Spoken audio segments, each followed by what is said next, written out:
காளிதாசர் இயற்றிய ரகுவம்ச மகாகாவியம் சர்க்கம் 12 பாகம் 1. நன்கு அனுபவிக்கப்பட்ட திருப்தி செய்விக்கப்பட்ட பொருள்களில் உள்ள விருப்பம் உடையவரும் வாழ்க்கையின் கடைசி நிலையின் முடிவை அடைந்துள்ளவருமான அத்தசரதர் விடியற் காலையில் உள்ள விளக்கின் ஜுவாலை போல் சமீபத்தில் உள்ள மோட்சம் உடையவராக இருந்தார். முதிர்ந்த பருவமானது கைகேயினிடம் உள்ள அச்சத்தினால் போலும் நரைத்தல் என்ற மாறு வேடத்தில் தோன்றி தசரதரது காதருகில் சென்று ராமரிடம் ராஜ்யத்தை கொடுத்து அவரை அரசராகச் செய்ய வேண்டும் என கூறியது. தசரதர் தாம் கிழப்பருவம் எய்தியதை நினைத்து ராமருக்கு முடிசூட்ட வேண்டுமென தீர்மானித்தார். நகர மக்களின் அன்பரான ராமருடைய அந்த நன்மையை பற்றிய செய்தி சிறு கால்வாய் தோட்டத்திலுள்ள மரங்களை மகிழ்விப்பது போல நகர ஜனங்கள் ஒவ்வொருவரையும் மகிழ்வித்தது.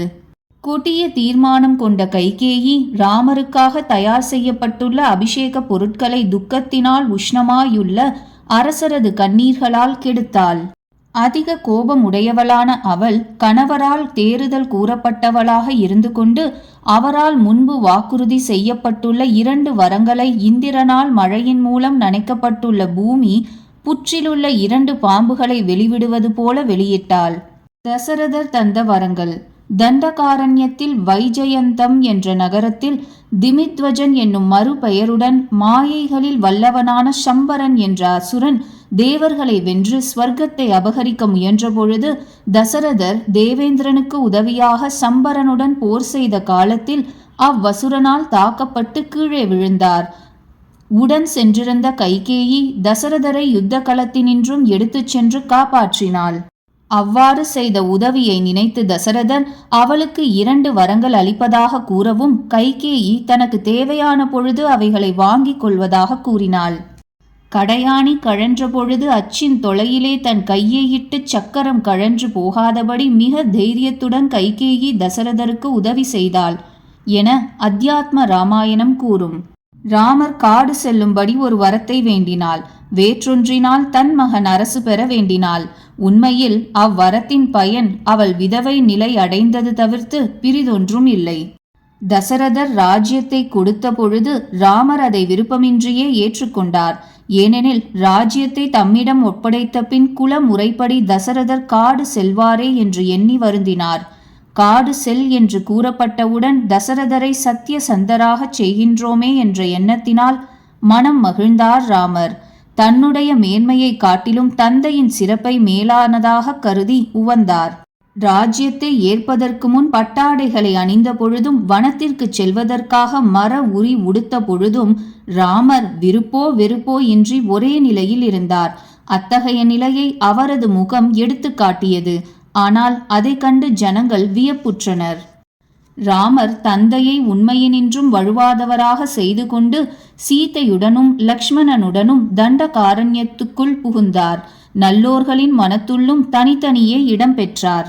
தண்டகாரண்யம் இக்ஷ்வாக்கு வம்சத்திலிருந்த தண்டகன் என்ற அரசனுடைய நாடு சுக்கிர சாபத்தினால் அரண்யமாக மாறியது.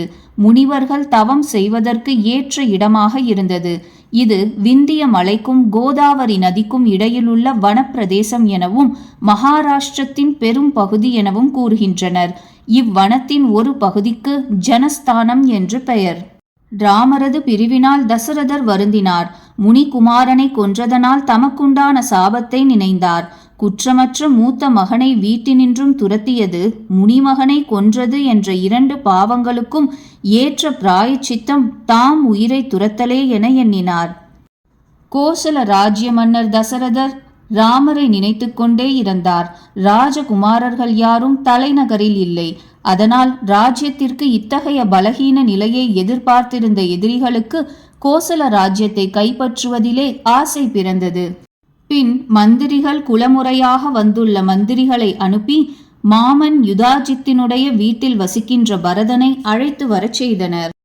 கைகேயியின் மகன் பரதன் தந்தையின் அத்தகைய மரணத்தை பற்றி கேள்வியுற்று தனது தாயினிடம் மாத்திரமே வெறுப்புற்றவனாக இருந்தான் என்பதில்லை, ராஜ்ய ஐஸ்வர்யத்திடமும் வெறுப்படைந்தவனாகவே இருந்தான். மந்திரிகள் வேண்டியும் ராஜ்யத்தை விரும்பாத பரதன் பெரும் படையுடன் காடு சென்று முனிவர்கள் ராமர் தங்கியிருந்த மரங்களின் அடிகளை காட்ட துக்க மிகுதியால் கண்களில் நீர் ததும்ப அம்மரங்களை நோக்கிக் கொண்டே ராமரை தேடிச் சென்றான். சித்திரக்கூட்ட வனத்தில் உள்ள அந்த ராமரை தந்தையின் மரணத்தை பற்றி கூறிய பரதன் எச்சிலாக்கப்படாத, அதாவது அனுபவிக்கப்படாத செல்வமுள்ள ராஜ்ய ஐஸ்வர்யம் காரணமாக அழைத்தான். ஏனெனில் அப்பரதன் மூத்தவரான ராமர் ராஜ்ய லட்சுமியை மனம் செய்து கொள்ளாத போது, ஏற்காத பொழுது பூமியை தான் ஏற்பதால் தன்னை பரிவேத்தாவாக எண்ணினான். பரிவேத்தா என்பது மூத்த சகோதரர் இருக்கும் பொழுது இளையவராய் இருப்பவர் மனம் செய்து கொள்ளுதலின் முறையாகும். இப்படி முறை மாற்றி மனம் நடந்தால் பூமி செழிப்பை தராது வறட்சியை தரும் என்பது மரபு. தந்தையின் கட்டளையினின்றும் ராமர் வழுவமாட்டார் என்பதை திண்ணமாய் அறிந்த பிறகு பரதன் அவரது பாதுகைகளை கேட்டான். அவைகளை ராஜ்யத்தின் அதி தேவதைகளாகச் செய்தான். அவற்றின் தாசனாக தான் இருக்க விரும்பினான். பரதன் சகோதரரால் அப்படியே என்று கூறி அனுப்பப்பட்டவனாக அயோத்தியா நகரத்தில் புகவே இல்லை. நந்தி கிராமம் அடைந்தவனாக அவரது ராஜ்யத்தை அடைக்கல பொருளை காப்பது போல எல்லையில் நின்றே பாதுகாத்தான். பரதன் அண்ணனிடத்தில் உறுதியான பக்தியுடையவன். எனவே அவன் ராஜ்யத்தில் சிறிதும் ஆசை கொள்ளவில்லை.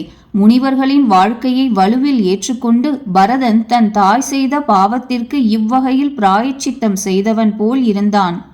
தம்பியுடன் கூடியவரும் மன அமைதி உடையவருமான ஸ்ரீராமரும் சீதையுடன் காட்டில் உண்டான பொருட்களால் ஜீவித்து கொண்டு வயது முதிர்ந்த இக்ஷ்வாகு வம்சத்தவரின் விரதத்தை யௌவன பருவத்தினராகவே செய்தார்.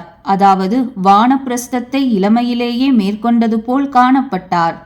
ஒரு சமயம் ராமர் சிறிது களைப்பினால் ஒரு மரத்தினடையில் சீதையின் மடியில் தலை வைத்து உறங்கினார். அம்மரத்தின் நிழல் ராமரது மகிமையால் சூரியன் செல்லும் பொழுதும் இடம் விட்டு நகராது இருந்தது.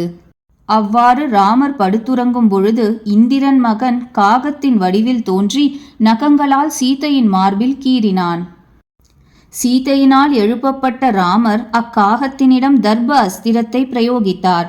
அக்காகம் ஒரு கண்ணை இழப்பதன் மூலம் அவ்வஸ்திரத்தினின்றும் தன்னை விடுவித்துக் கொண்டது. சித்திரக்கூட்டம் அயோத்திக்கு அருகில் இருந்தது. அதனால் பரதன் முதலானோர் திரும்பவும் வருவாரோ என சந்தேகித்து தொலைவில் இருக்க விரும்பி சித்திரக்கூட்டத்தை விட்டு சென்றார் ராமர். சித்திரக்கூட்டத்தில் அவருடன் பழகிய மான்களும் ராமர் அவைகளை விட்டு சென்ற பொழுது மனம் கலங்கின. ராமர் ரிஷிகளின் ஆசிரமங்களில் தங்கி மழை காலத்தில் தெற்கில் செல்லும் சூரியன் போல் தென்திசை நோக்கி சென்றார். ராமரது தேஜஸையும் தென்திசை செல்லுதலையும் கருதி அவர் சூரியனுடன் ஒப்பிடப்பட்டார். சூரியன் தென்திசையில் செல்லும் பொழுது வர்ஷா கால நட்சத்திரங்களாகிய திருவாதிரை, புனர்வசு, புஷ்யம், ஆயில்யம், மகம், பூரம், உத்தரம், ஹஸ்தம், சித்திரை, சுவாதி என்ற 10 நட்சத்திரங்களின் மூலம் செல்லுகின்றான். இந்த நட்சத்திரங்களை கடந்து செல்ல 4 மாதங்கள் ஆகின்றனவென்றும் சூரியன் இக்காலத்தில் மழை அளிக்கின்றான் என்றும் கூறுவர். சூரியன் நட்சத்திரங்களை கடந்து செல்வது போல் ராமர் ஆசிரமங்களை கடந்து சென்றார் என்று கவி கூறுகின்றார். வனத்தில் ராமரை பின்தொடர்ந்து சென்ற சீதை சாக்ஷாத் ராஜ்யலட்சுமி போல் விளங்கினாள்.